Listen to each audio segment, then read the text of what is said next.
নমস্কার বন্ধুরা, আজ করব ডাটা আলু দিয়ে রুই মাছের ঝোল। এখানে ডাটা আলুগুলোর মধ্যে আমি নুন হলুদ দিয়ে দিচ্ছি। এখানে মাছগুলোর মধ্যে আমি নুন হলুদ দিয়ে দিচ্ছি। এখানে আছে 500 গ্রাম মাছ এবং টমেটো কেটে নিয়েছি, ধনেপাতা, লঙ্কা। টমেটোগুলোকে আমি মিক্সচার গ্রাইন্ডারের মধ্যে দিয়ে দেব। এখানে পেস্ট করে নেব।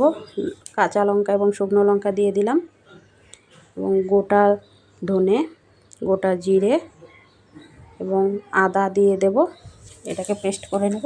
তারপর ডাটা আলুগুলোকে মেখে নিচ্ছি নুন হলুদ দিয়ে। মাছগুলোকেও নুন হলুদ দিয়ে মেখে নেব। মেখে নেওয়া হয়ে গেছে।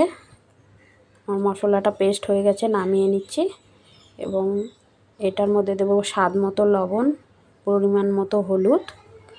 একটি কড়াই বসিয়ে দিয়েছি, মাছগুলো ভেজে নেব। দিয়ে দিয়েছি কড়াতে তেল।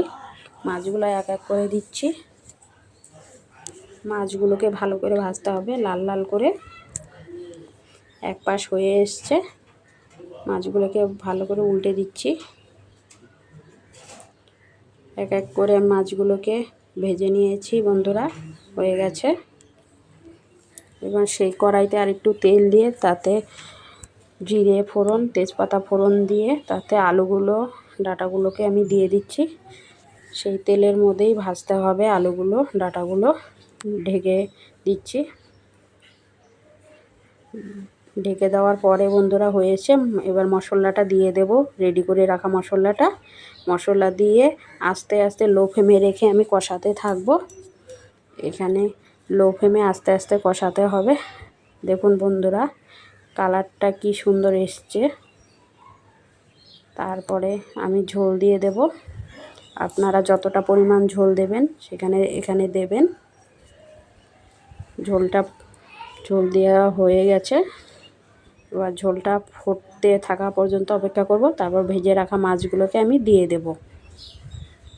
এখানে বন্ধুরা লো ফ্লেমে রাখতে হবে, বেশি জোরে দেওয়া যাবে না গ্যাসের ওভেন, না হলে ঝোল শুকিয়ে যাবে।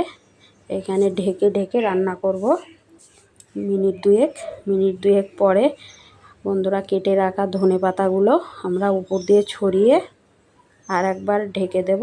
ঢেকে আর এক মিনিট পরে আমরা দেখছি হয়ে গেছে রান্নাটা। এবার আমি নামিয়ে নেব। কেমন হয়েছে বন্ধুরা জানাবেন।